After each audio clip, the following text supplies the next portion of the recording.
au samedi, à partir de 10h, suivez votre émission, Le Grand Direct du Diaspora FM. Émission de débat politique, économique et social. Le Grand Direct.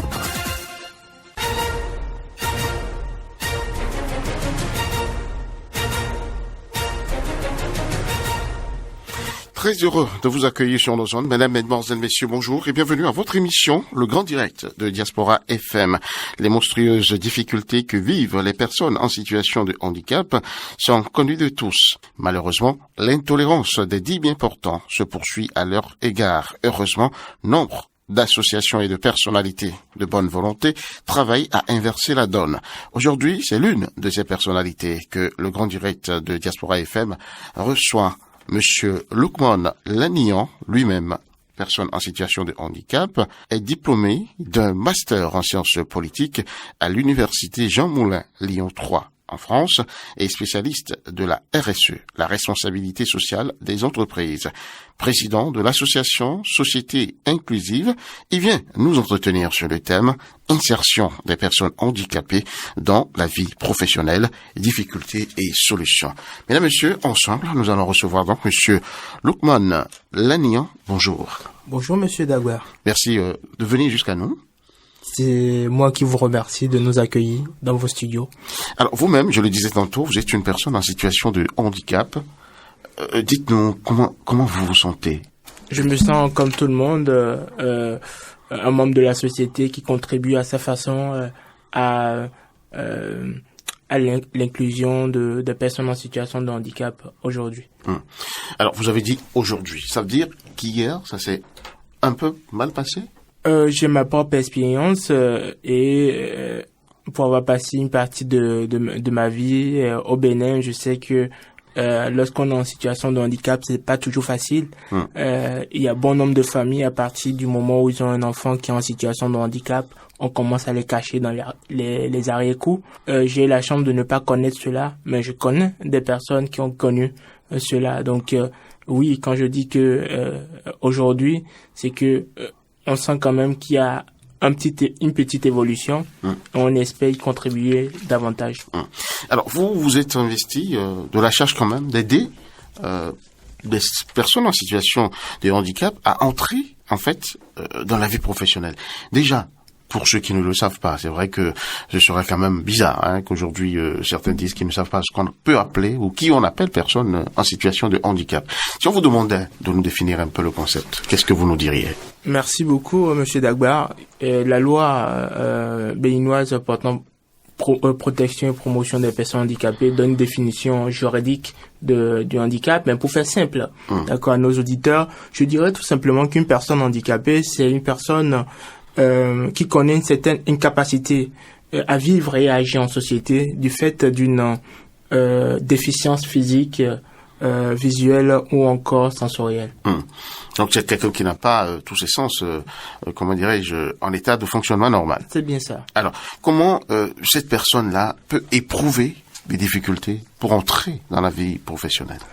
Déjà parce que dans notre société, il y a un poids sociologique très fort où on pense qu'une personne handicapée soit n'est pas capable d'être aussi productif que les autres, ou bien c'est un lien fort qu'on fait également entre personnes handicapées et métaphysiques.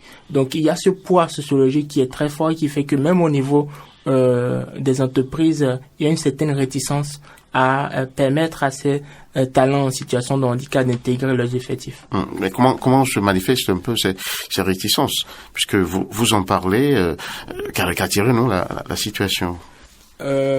D'accord, sans entrer dans beaucoup de caricatures, je dirais tout simplement aujourd'hui, lorsqu'une personne en situation de handicap postule pour un poste et qui est à côté avec à compétence égale avec une personne qui n'est pas en situation de handicap, comme vous l'avez dit, en griffe bien portant, naturellement un recruteur pensera que la personne en situation de handicap ne peut pas tenir le poste, alors que parfois c'est peut-être un poste intellectuel où la production est intellectuelle et non physique. Donc voilà. Mais là, est-ce que ce dernier, je veux parler du recruteur, il n'a pas raison quelque part, puisque quand même, entre deux personnes, on veut celui qui va forcément apporter la plus-value recherchée. Est-ce que là, on peut laisser, de manière basique, quelqu'un qui a tous ses sens pour quelqu'un qui ne les a pas? Bien sûr, Monsieur Dagwa.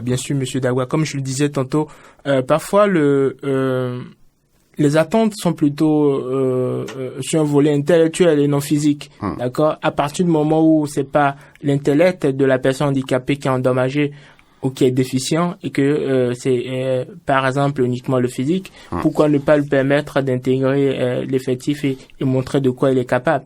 Et aujourd'hui, ce dont souffrent véritablement bon nombre de jeunes en situation de handicap, c'est qu'on ne leur donne pas la chance, on ne leur donne pas l'opportunité de montrer de quoi ils sont capables.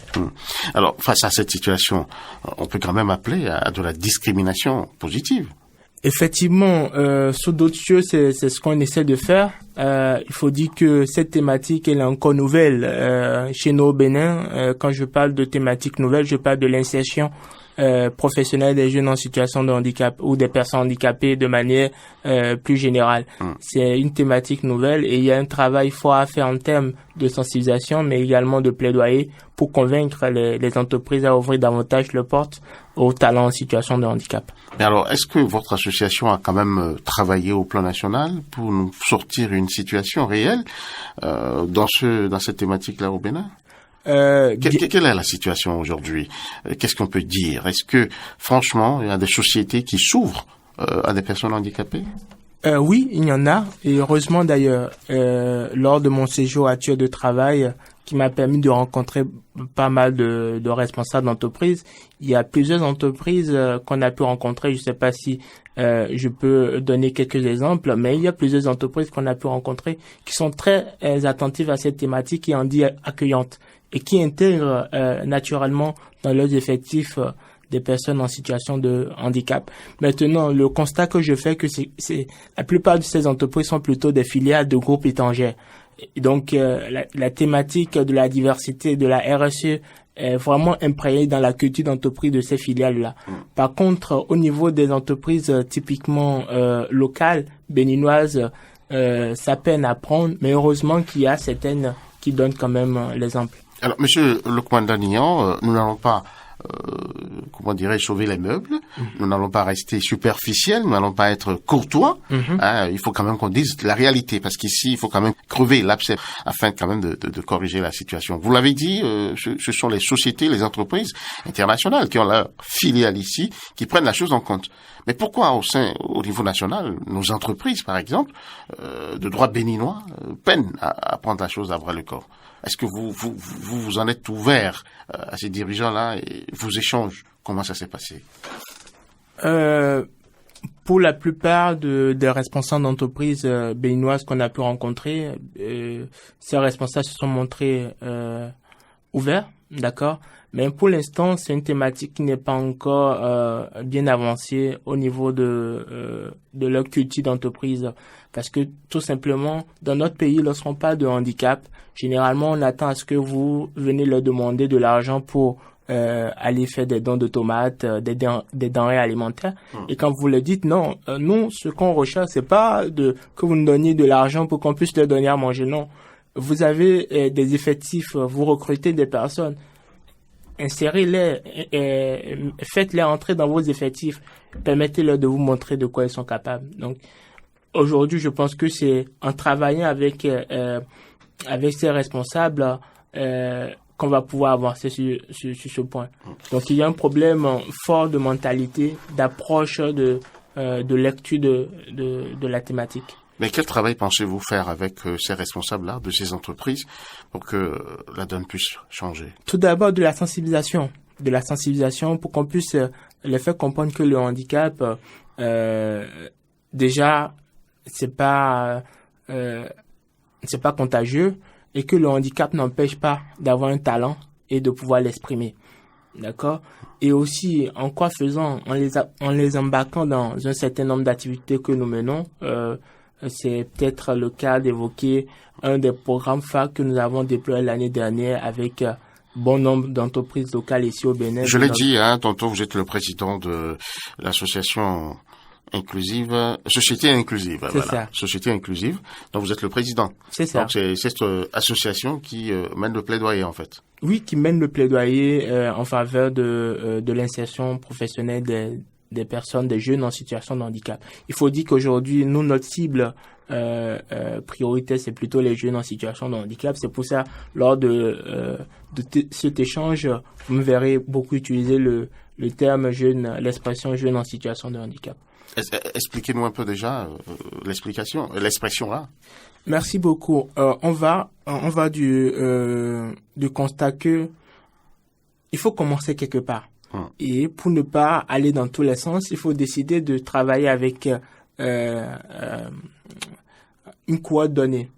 Et puisque nous sommes dans une dynamique de co-construction et qu'il y a d'autres associations qui œuvrent déjà sur le champ du handicap au Bénin, nous on s'est dit dans la population des personnes handicapées au Bénin, quelle population on va essayer, avec quelle population allons-nous travailler.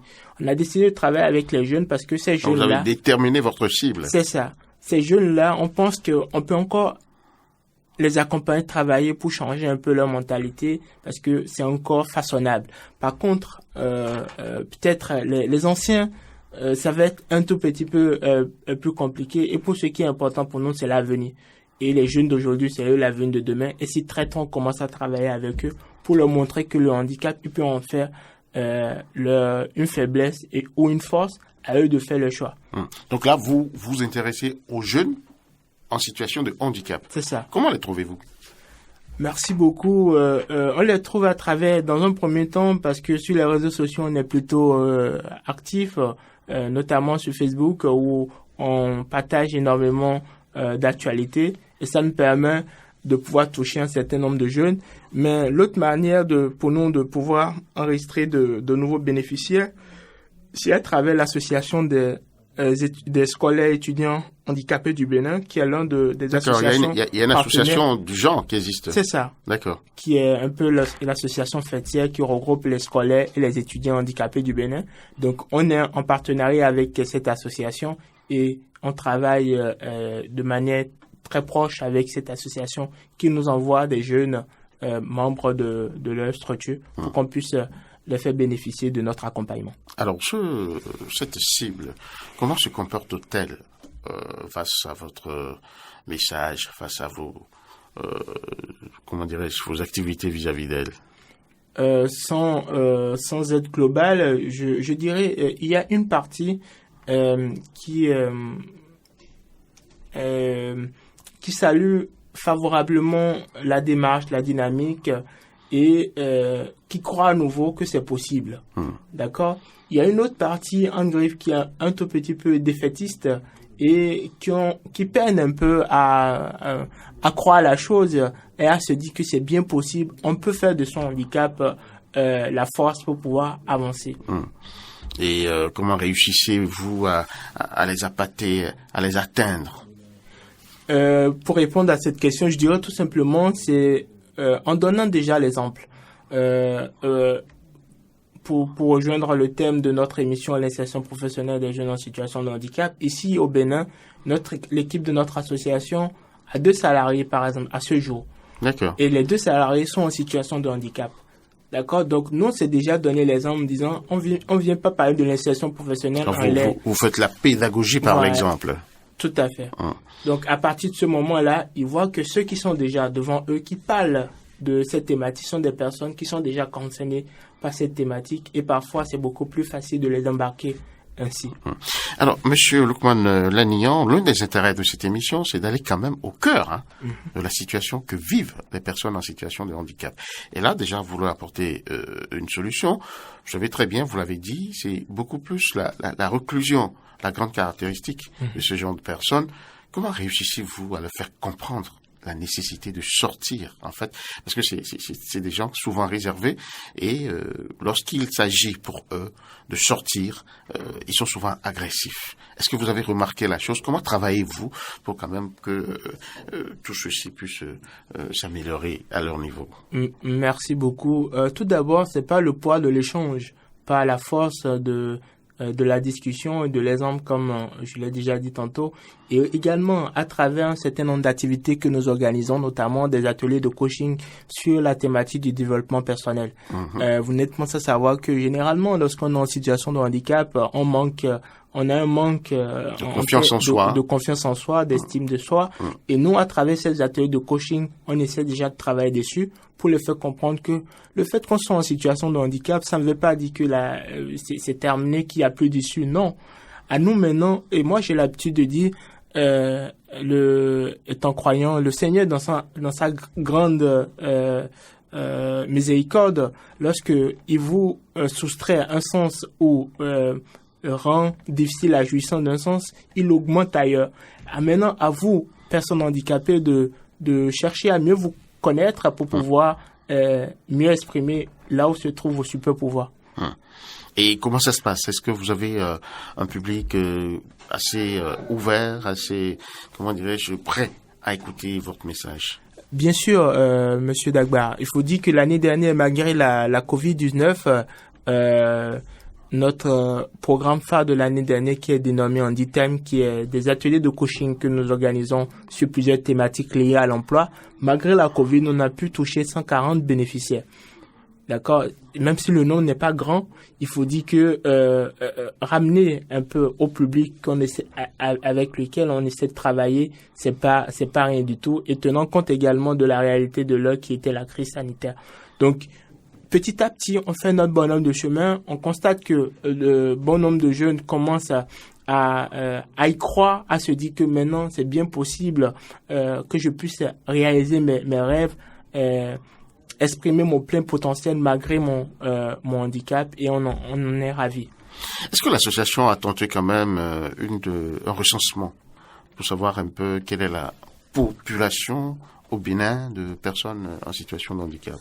Merci beaucoup, Monsieur Dagba. Là, vous me posez une question cruciale, importante. Non, on n'a pas fait de recensement parce qu'on n'en a pas les moyens.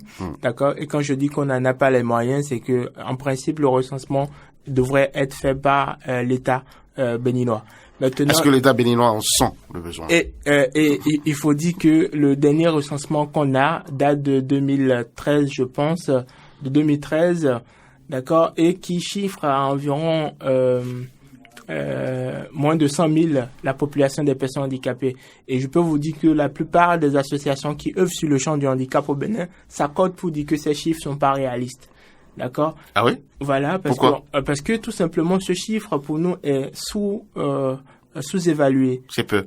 C'est très peu. C'est très peu. Et quand on regarde 100 000 habitants pour la population du Bénin, ça fait à peine 1%, alors que d'après les chiffres de l'ONU, notamment de l'OMS, la population des personnes handicapées, globalement dans le monde, c'est plus de 15% de la population mondiale.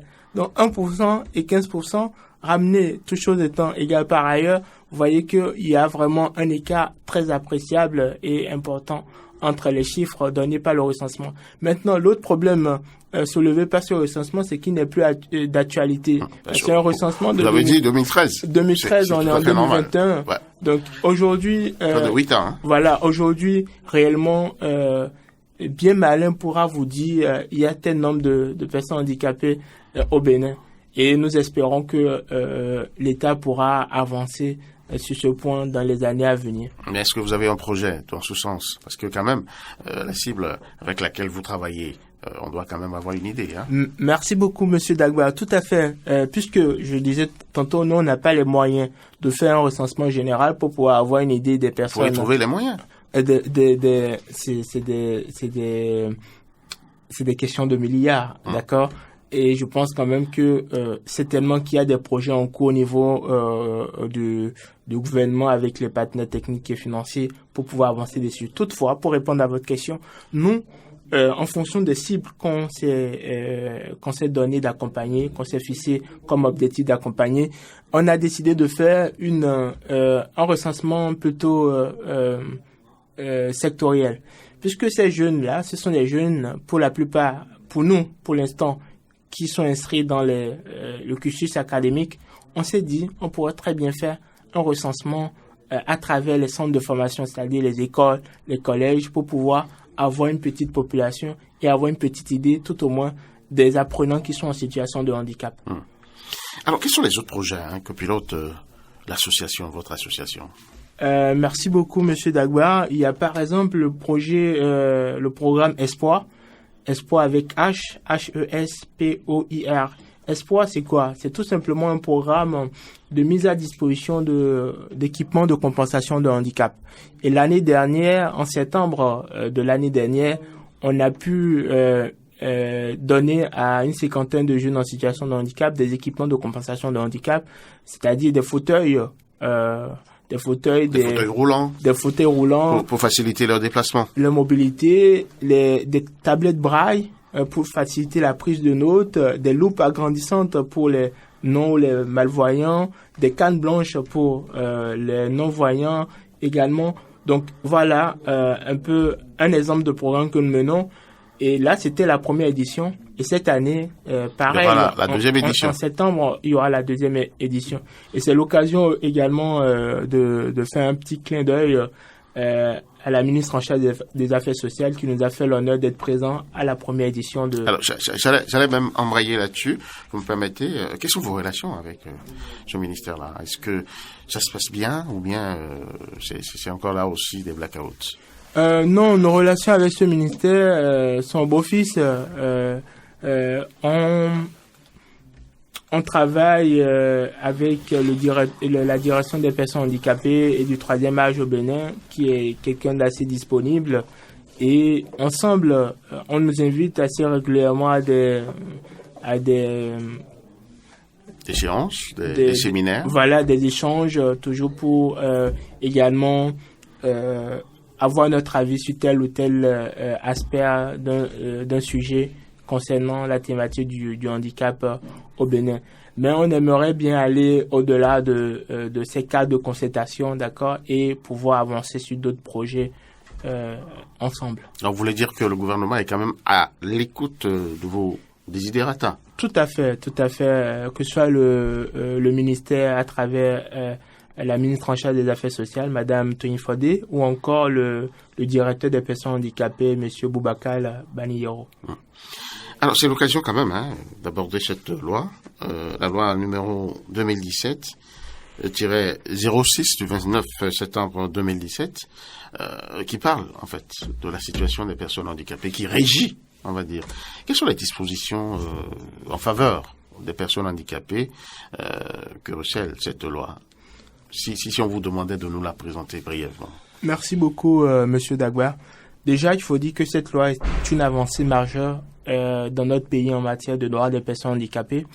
Cette loi, qui a été promulguée depuis 2017, prévoit un certain nombre de dispositions pour favoriser et faciliter la vie des personnes en situation de handicap. Déjà, moi, une des dispositions phares que je trouve dans cette loi, c'est la disposition qui prévoit la carte d'égalité des chances. La carte d'égalité des chances, c'est un peu une reconnaissance administrative de la carte d'égalité des chances. D'accord, c'est en fait une reconnaissance administrative, d'accord, de la situation de la personne qui est en situation de handicap. Donc, autrement dit, à partir du moment où vous êtes en situation de handicap moteur, cela ne suffit pas pour vous considérer comme réellement en situation de handicap. Il faut que vous ayez une reconnaissance administrative. Et c'est ça, cette carte-là. Et cette carte-là... Comment elle s'obtient, cette carte? Justement, aujourd'hui, on ne sait pas parce que la loi n'est pas encore pleinement opérationnelle. On attend toujours les décrets d'application. Et nous essayons de faire du plaidoyer du mieux qu'on peut pour que ça puisse avancer dans le bon sens d'ici là. Mais est-ce que les personnes en situation de handicap ont cette information-là?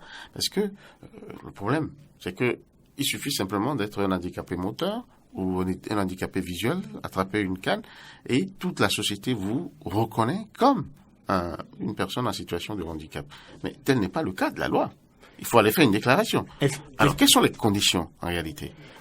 Encore une fois, pour répondre à votre question, on sait que la loi prévoit par exemple la cas d'égalité des chances et en obtenant ces cas d'égalité des chances, la personne handicapée bénéficie d'un certain nombre d'avantages en matière de santé, en matière d'accès à la culture, à plein d'avantages sociaux et également d'accès à l'emploi. Toutefois, aujourd'hui, la loi évoque les dispositions générales, mais aujourd'hui, de manière plus opérationnelle, concrète, on ne sait pas encore comment est-ce que ça va se faire, comment on fera pour avoir cette cas d'égalité des chances, d'où encore une fois le plaidoyer fort que nous faisons à l'endroit de nos autorités étatiques pour que les décrets d'application puissent être effectifs dans pas longtemps. Voilà. Mais là-dessus, il faut quand même, ça veut dire que c'est un gros chantier. Parce que là, cette disposition n'a jamais été rendue publique. Elle est inconnue du public parce que, vous l'avez dit, les décrets n'ont pas été pris pour l'application de la disposition. Alors, votre bonne relation avec la ministre des Affaires sociales et de la Famille n'a-t-elle pas permis quand même d'avancer sur ce chantier-là, la prise de ce décret-là? La bonne relation de l'association Société Inclusive avec le ministère des Affaires sociales nous permet, lorsqu'on a l'opportunité de le faire, de prendre l'information sur comment est-ce que ça avance et de remonter également l'information des personnes handicapées qui sont vraiment en attente de la prise de ces décrets-là. Actuellement, je sais qu'il y a un travail également important qui est en train de se faire au niveau du ministère des Affaires sociales pour que ces décrets soient effectifs. Vous en avez discuté avec la ministre? On a discuté avec le directeur, le directeur des personnes handicapées. On sait que il y a un chantier qui est en cours actuellement. On espère qu'on aura la fumée blanche très prochainement. Très prochainement. Lukman Lannion, quelles sont les autres dispositions importantes quand même pour les personnes en situation de handicap que contient cette loi? D'autres dispositions, moi je vais me concentrer sur la section 4, notamment qui évoque l'accès à l'emploi de la personne en situation de handicap. D'accord, qui favorise, qui met l'accent sur le fait que l'État encourage l'emploi des personnes handicapées, favorise l'emploi des personnes handicapées. Donc, encore une fois, il y a l'intention hier. Lorsque vous lisez vraiment cette loi, vous dites vraiment si elle est réellement mise en application. Je pense que les personnes handicapées du Bénin seront parmi les plus heureux de la sous-région. Maintenant, encore une fois, elle n'est pas encore opérationnelle, faute de décret d'application, parce que ces décrets d'application, c'est pas uniquement concernant la cas d'égalité des chances, c'est concernant plusieurs beaucoup d'autres points. Voilà, dont l'urgence quand même de se consacrer à la question. Pourquoi n'allez-vous pas franchement en discuter avec la ministre de tutelle pour que si quelque chose est à faire, cela soit fait? Il y a l'Assemblée nationale qui vote les lois, qui quand même peut vous recevoir. Le président, je le sais, très ouvert, Louis-Yves Lavonu, qui peut quand même vous recevoir et discuter avec vous sur la question. Et d'ailleurs, on a une demande d'audience actuellement dans le circuit administratif de l'Assemblée nationale. Et j'espère qu'avant mon retour à Paris, on aura l'occasion d'être reçu par le président de l'Assemblée nationale. Toutefois, je tiens à vous dire que au-delà de pouvoir échanger directement avec la ministre de tutelle sur cette thématique, vous savez, c'est pas les ministres ont leur agenda, le gouvernement a son agenda, et nous, en tant qu'acteurs de la société civile qui œuvrent sur le champ de handicap, ce qu'on peut faire, d'accord, c'est le plaidoyer. Et ce plaidoyer, on essaie de le faire avec les moyens qu'on a, et c'est d'ailleurs pour cela que il y a quelques semaines de cela, le médiateur de la République nous a fait l'honneur de nous recevoir, et parmi les points qu'on a abordés avec lui, il y avait sur le point concernant les décrets d'application, pour vous dire qu'il y a beaucoup de choses que nous faisons en arrière-plan et que forcément on n'en parle pas, et on attend juste que les résultats puissent être là pour pouvoir mieux en parler. Et pareillement, lorsqu'on a l'opportunité d'être reçu par le coordinateur de l'ONU au Bénin, le coordinateur résident de l'ONU au Bénin, on évoque également ces points-là parce que c'est également grâce à ces canaux qu'on pourra faire avancer le processus au niveau du gouvernement. Donc il y a du travail qui se fait dans l'ombre, mais il faut dire quand même que les personnes handicapées ont beaucoup de besoins et urgents. Donc ce serait quand même bien d'accélérer les choses. C'est vrai, vous avez mis en cause les moyens et c'est ça véritablement le talon d'Achille de pratiquement tous les projets, encore plus chez vous les personnes handicapées à qui on ne fait pas toujours confiance. L'autre chose que j'allais vous demander, puisque vous venez de faire quand même un clin d'œil notamment à cette rencontre que vous avez eue avec le médiateur, est-ce qu'il y a d'autres institutions de la place qui vous reçoivent comme ça pour recevoir un peu votre plaidoyer? Bien sûr, et bien sûr, que ce soit des structures ou organisations du système des Nations Unies au Bénin, d'accord, parce que nous, on est très engagés pour la réalisation des ODD, des objectifs de développement durable, notamment l'ODD 10, qui met l'accent sur la réduction des inégalités. Et nous, à Société Inclusive, nous travaillons pour la réduction des inégalités, d'accord. Et au-delà de ces structures onusiennes, il y a également des autorités politico-administratives de notre pays, notamment le maire de Porto-Novo, puisqu'on a un projet qu'on va déployer très prochainement à Porto-Novo, dénommé Alodo, et ce projet qui est un centre socio-éducatif ouvert à des apprenants du cours primaire au cours secondaire qui sont en situation de handicap. Donc on est allé lui parler de ce projet et voir ensemble comment est-ce qu'on peut avancer pour favoriser l'épanouissement des personnes handicapées, des enfants, des jeunes handicapés dans sa commune, entre autres. Et au-delà de ça, il faut dire qu'en 2019, lors déjà de mon séjour de travail, on a eu l'opportunité d'être reçu notamment par la ministre des Affaires sociales, mais également la ministre du Travail et d'autres ministres également, parce que nous, le plaidoyer également qu'on fait aujourd'hui, c'est de dire que cette thématique du handicap ne devrait plus être un sujet uniquement du ministère des Affaires sociales, mais plutôt une politique publique transversale qui jalonne tous les pans de l'administration. Parce que quand on prend la personne handicapée, il a besoin, d'accord, de pouvoir avoir accès à la culture, faire le sport. Donc il y a le ministère de la santé, d'accord.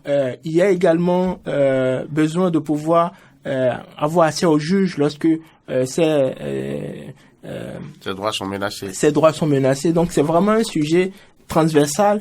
Et pour moi, c'est un sujet qui doit pouvoir intéresser ou toucher tous les pans de l'administration de notre pays. Alors, à toutes ces rencontres, est-ce que vous avez des gens qui sont à l'écoute et qui veulent quand même faire quelque chose au-delà du politiquement correct? Sincèrement, pour répondre ouvertement à votre question, c'est un peu de tout. On est reçu parfois par des personnes, on sent que la thématique les intéresse et que l'approche qui est la nôtre d'aborder ce sujet, d'accord, les intéresse et se rendent disponibles pour pouvoir voir ensemble qu'est-ce qu'on peut faire. Et c'est pareil, on rencontre aussi d'autres responsables, on sent... Ça leur dit rien. Voilà, où on sent clairement que... Non. Vous les ennuyez. Voilà, et qu'ils sont impatients de terminer avec l'entrevue pour passer à autre chose. Donc c'est la réalité. Mais après, il faudrait qu'on ne se décourage pas. Il faut qu'on essaie de maintenir le cap pour pouvoir montrer de quoi concrètement de quoi il s'agit et les embarquer par la suite. Tout le monde ne sera pas embarqué dès le tout début, mais d'autres vont prendre le train en cours de route. Alors, sur le plan un peu, j'allais dire, de la prise des décrets pour rendre opérationnelles les dispositions de cette loi, est-ce que vous êtes prêt aujourd'hui, si l'opportunité vous était donnée, à rencontrer le chef de l'État, le président Patrice Talon? Avec plaisir.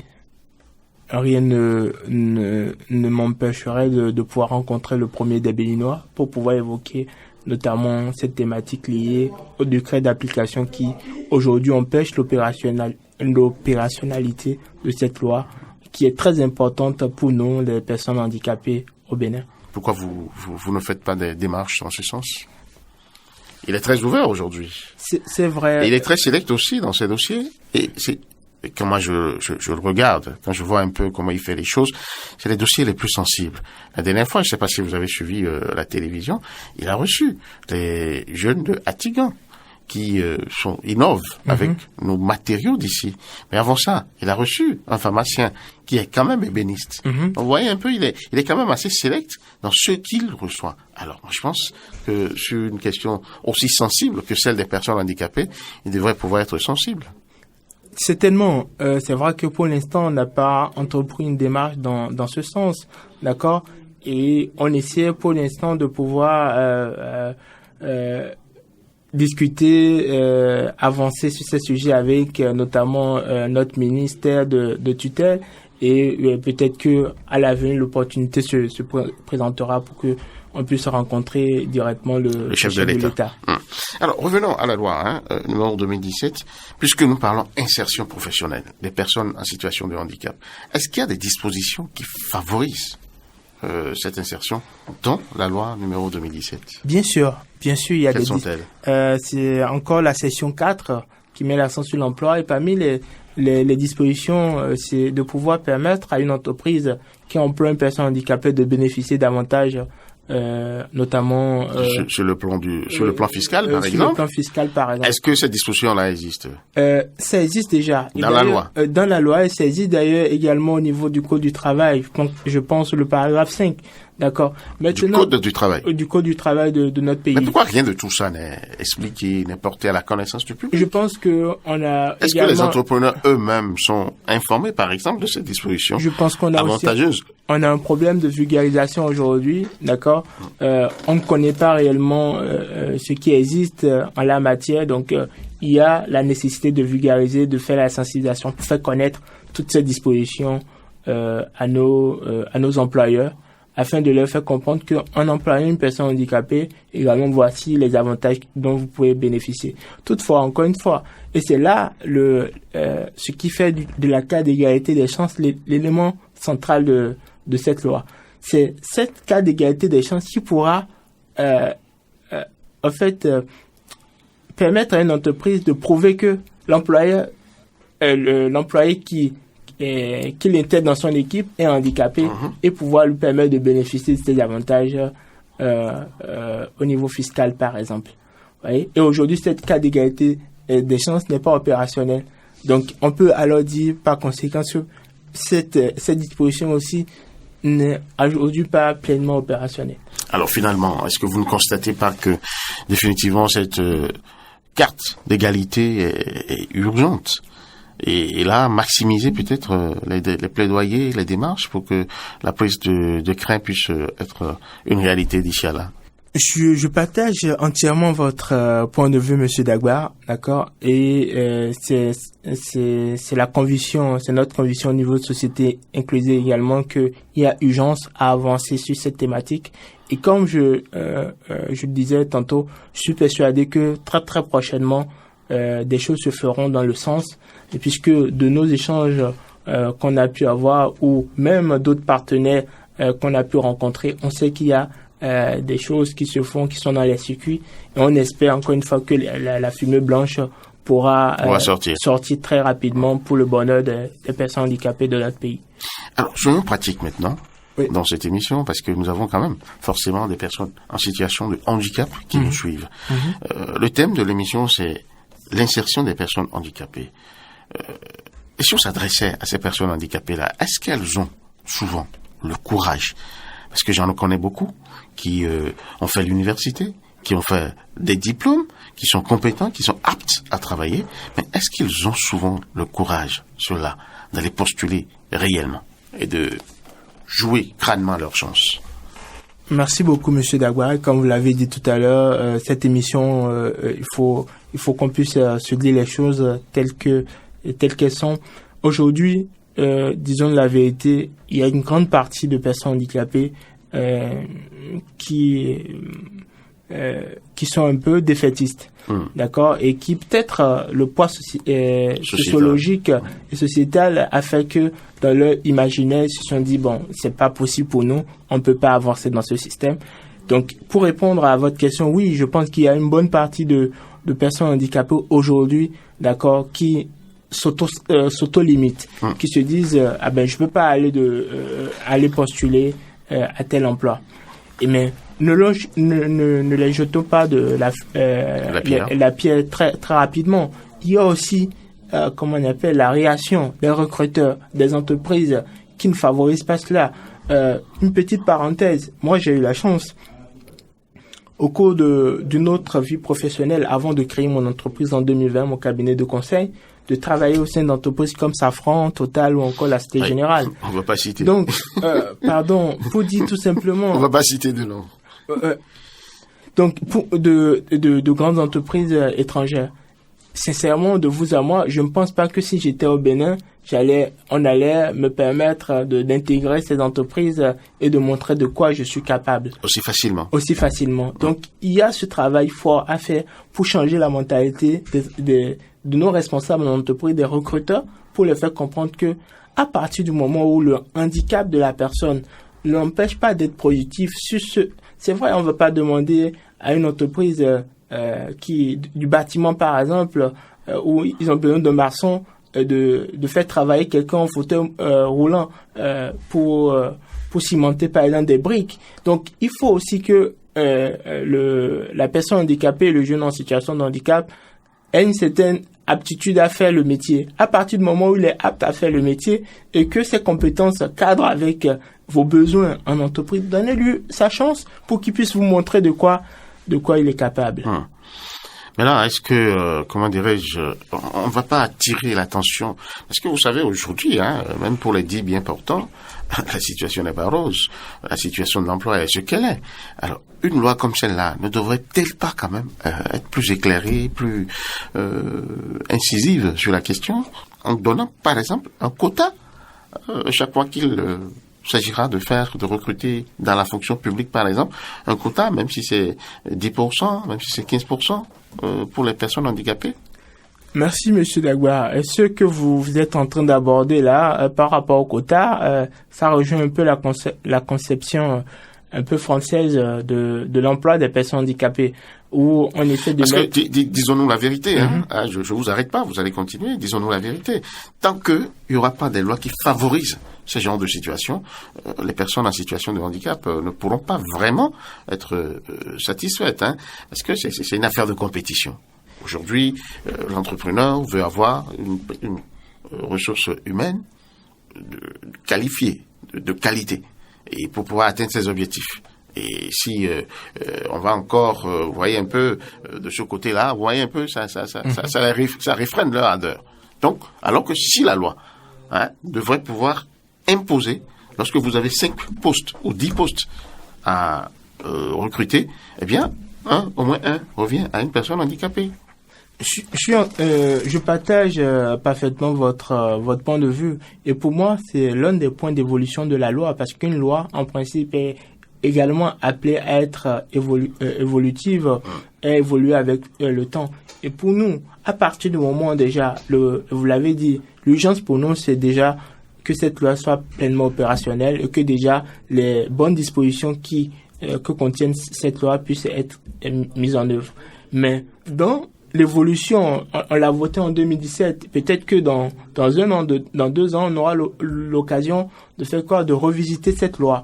Et en revisitant cette loi avec une autre, dans une co-construction avec d'autres organisations de la société civile qui œuvrent sur le champ du handicap également au Bénin, on pourrait nous rapprocher de l'Assemblée nationale, pourquoi pas, pour proposer des idées pour faire avancer cette loi. Et parmi ces idées, il peut y avoir des dispositions relatives aux quotas, ce qui est déjà le cas par exemple au Sénégal ou encore en France là-bas. Je ne sais pas dans quel pays, je crois que ça doit être au Sénégal ou ailleurs, où on a un ministre quand même, personne handicapée. Pourquoi pas au Bénin? Pourquoi pas au Bénin? C'est tellement que ça viendra. D'accord, c'est tellement que ça viendra. Dans mon imaginaire ou dans mes souvenirs, je pense avoir déjà que au niveau du Bénin, on a déjà eu un ministre handicapé moteur, parce que quand j'étais encore sur les bancs, je pense au cours primaire ou secondaire, il y avait un ministre qui était handicapé et gardait Sakane. Donc, on va revisiter l'histoire. Voilà, ça va. On va revisiter l'histoire. Je pense que pourquoi ça ne viendra pas, c'est pas exclu. Voilà. Je sais qu'il y a aussi une personne handicapée que vous connaissez très bien, Raman Oroubaré, à qui je fais un gros coucou ici. C'est un très grand ami qui je retrouve quand même au niveau du Palais de la République et qui est le conseiller du chef de l'État, je crois, jusqu'à une époque récente. Je ne sais pas si il continue de l'être en matière des questions des personnes handicapées. Je crois très bien. Alors, de l'autre côté, on va quand même parler un peu de vos relations avec les autres associations de personnes handicapées. Comment ça se passe? Nous avons de bonnes relations avec les autres associations qui œuvrent sur le champ du handicap, notamment d'abord l'organe fêtier. Parce qu'au Bénin, lorsqu'on parle du handicap, il y a la Fédération des associations des personnes handicapées du Bénin. C'est l'occasion de faire un petit bonjour au président Domingo. D'accord? Donc on a d'ailleurs une convention de partenariat avec l'association. C'est vrai que puisque notre association est de droit français, que c'est au Bénin, c'est une représentation nationale d'une organisation non gouvernementale française, on n'est pas membre de la fédération, mais on est partenaire de la fédération. Au-delà de la fédération qui est l'organe fêtier sur cette thématique au Bénin, l'autre partenaire privilégié, c'est l'association des scolaires et étudiants handicapés du Bénin, puisque je l'ai dit à l'entame de cette émission, notre cible, ce sont les jeunes en situation de handicap. D'accord, notamment, on travaille beaucoup avec ceux qui sont les collégiens, mais également les étudiants ou les jeunes diplômés qui sont en situation de handicap. Et le dernier acteur où on se rejoint un peu sur pas mal de points, c'est Handicap International, qui est également un acteur majeur de cette thématique au niveau international, mais également au Bénin, avec une structure avec laquelle nous entretenons une bonne relation, et certainement très prochainement on finalisera un partenariat en bonne et due forme. L'une des grosses préoccupations qui subsistent quand même, c'est la célébration de la journée internationale des personnes handicapées. On ne voit pas cette émulation entre les différentes associations pour vraiment célébrer cette journée. Qu'est-ce qui se passe? Pourquoi ce quiproquo? Vous ne vous entendez pas sur la question? Bon, je veux parler du plan national. Hein. Ok, pour je ne sais pas en France. Ok, d'accord. Du plan non, il faut dire pour ce qui concerne société inclusive, on s'entend. J'ai évoqué tout à l'heure 3 structures majeures qui sont sur le champ du handicap, avec lesquelles nous travaillons, et on a de très bonnes relations avec ces structures-là. Pour ce qui concerne le 3 décembre, qui est la journée internationale des droits des personnes handicapées, généralement, c'est une journée célébrée de manière officielle par le ministère de tutelle. Et depuis 2 ans maintenant, régulièrement, Société Inclusive est invitée, où on fait toujours acte de présence. Et quand il y a des séances de concertation, d'échange également, on y participe. Et d'ailleurs, pour l'année dernière, nous, on a fait une communication sur la responsabilité des entreprises béninoises en matière d'insertion professionnelle des personnes en situation de handicap. Donc, on n'a pas assez de problèmes à se faire à ce niveau-là? Non, pas du tout. Au niveau de société inclusive, on est pleinement dans une dynamique de co-construction. D'accord? Donc, on essaie de voir dans la mesure du possible qu'est-ce qu'on peut faire avec, comment est-ce qu'on peut travailler de manière intelligente et avoir davantage d'impact avec d'autres structures qui œuvrent sur le même champ que nous. Il y a une initiative qui a souvent lieu ce jour, le 3 décembre, et qui est fortement soutenue par l'ambassade de l'Allemagne. Je ne sais pas si vous la connaissez, le concert des personnes handicapées. J'en ai entendu parler. Et c'est justement une initiative soutenue par, sinon drivée par Monsieur Oroubaré. Effectivement, ouais. Monsieur Oroubaré, que je connais également un peu.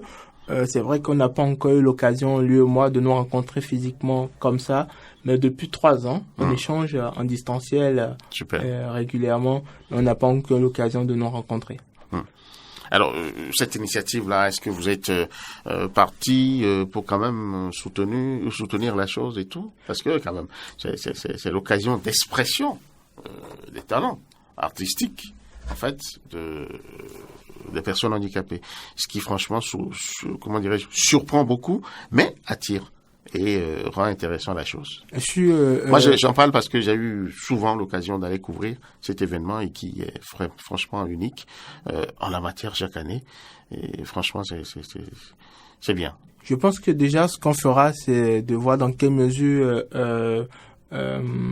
rencontrer l'équipe qui coordonne ou qui organise cet événement, déjà pour l'édition de 2021. Et on verra ensemble ce qu'on peut faire ensemble sur cet événement et nous joindre à cette dynamique et célébrer ensemble le talent culturel de nos personnes en situation de handicap. C'est le mot du président Orobaré parce que c'est une initiative qui nécessite beaucoup de moyens. C'était soutenu grandement par l'ambassade de l'Allemagne. Je ne sais pas si ça continue parce que l'année dernière le concert n'a pas pu se tenir et tout. Bon, voilà, il y a la Covid, mais il y a aussi les moyens. Vous qui êtes à l'international, vous pourrez appuyer d'une manière ou d'une autre cette initiative aussi. Comme je l'ai dit, c'est toute initiative qui va dans le champ de l'épanouissement de la personne en situation de handicap. Nous, on est attentive à cela. Ensuite, c'est de voir de manière beaucoup plus concrète qu'est-ce qu'on peut faire ensemble, sachant que on essaie, Monsieur Dagba, pour être toujours efficace, de rester un peu dans notre cible et de réellement délimiter ce qu'on fait. Et c'est ça qui nous permet de ne pas nous éparpiller un peu partout. Mais ceci étant, on est ouvert à voir ensemble qu'est-ce qu'on peut faire avec d'autres structures ou d'autres acteurs qui œuvrent sur ce volet comme nous. Monsieur Lukman Lagnan, nous arrivons malheureusement au terme de cette émission. 1 heure s'est vite passée, la technique peut faire déjà de grands signes. Mais déjà, quels sont les projets de l'heure que vous avez, vos urgences? Nos urgences, il y a déjà pour nous le projet Alodo, que j'ai évoqué brièvement pour Porte-Nouveau. D'accord, le projet Alodo, concrètement, il s'agit de quoi? C'est un centre socio-éducatif où des jeunes en situation de handicap pourront venir étudier.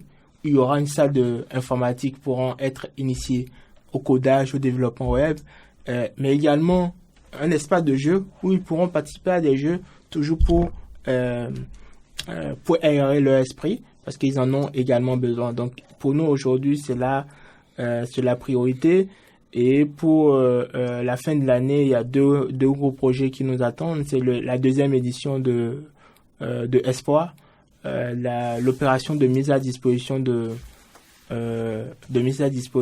d'équipements de compensation de handicap et pour terminer ça va être plutôt terminer l'année avec des enfants handicapés à travers un projet que nous allons mettre en place où avec une cinquantaine d'enfants handicapés on leur donnera des cadeaux, on va fêter ensemble avec eux.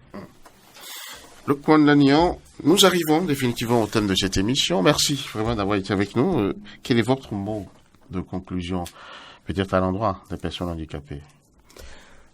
Merci beaucoup, Monsieur Dagba. Je tiens à vous remercier de nous avoir accueillis sur cette émission. À l'endroit des personnes handicapées, je veux juste dire que le handicap n'est pas une fatalité. Pour reprendre un extrait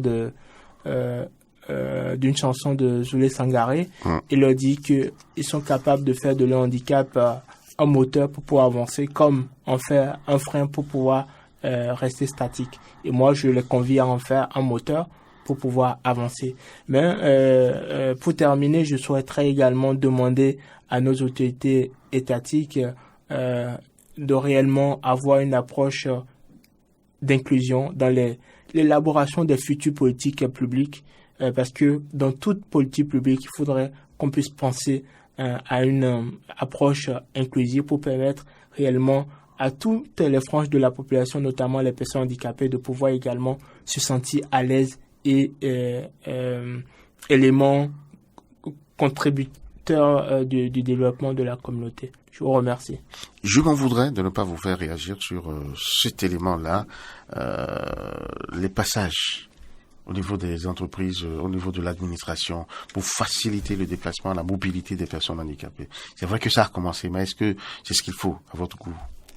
Je pense qu'on peut encore faire davantage, on peut encore aller plus en avant, d'accord, parce qu'aujourd'hui l'accessibilité et la mobilité des personnes handicapées n'est pas uniquement que pour les personnes handicapées, parce que ce que vous faites pour les personnes handicapées, vous le faites également pour les personnes du troisième âge. Parce que lorsque vous faites une rampe, par exemple, pour permettre à une personne handicapée de pouvoir accéder facilement à un bâtiment public, le vieillard également pourra l'utiliser également pour accéder à ce même bâtiment. Et peut-être pour terminer, il faudra aujourd'hui aussi qu'au niveau de nos autorités, on puisse appréhender que le handicap, c'est pas uniquement les autres, et le handicap, c'est pas uniquement celui qui est en fauteuil roulant, qui marche avec une canne, mais également quelqu'un qui porte les lunettes parce que il en a besoin pour pouvoir bien lire ou bien voir. Il est aussi handicapé, notamment visuel. Donc c'est un sujet qui nous concerne tous et personne n'est à l'abri du handicap. Merci à vous, Lukman Lanian. Je rappelle, vous êtes personne handicapée vous-même. Vous êtes diplômé d'un master en sciences politiques à l'université Jean Moulin, Lyon 3, et spécialiste de la RSE, la responsabilité sociétale des entreprises. Vous êtes le président de l'association Société Inclusive.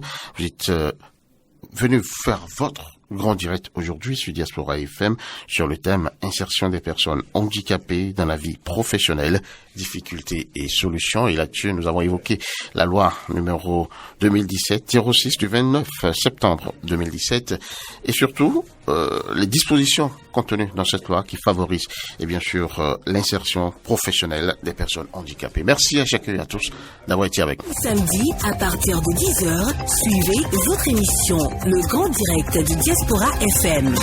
Émission de débat politique, économique et social. Le Grand Direct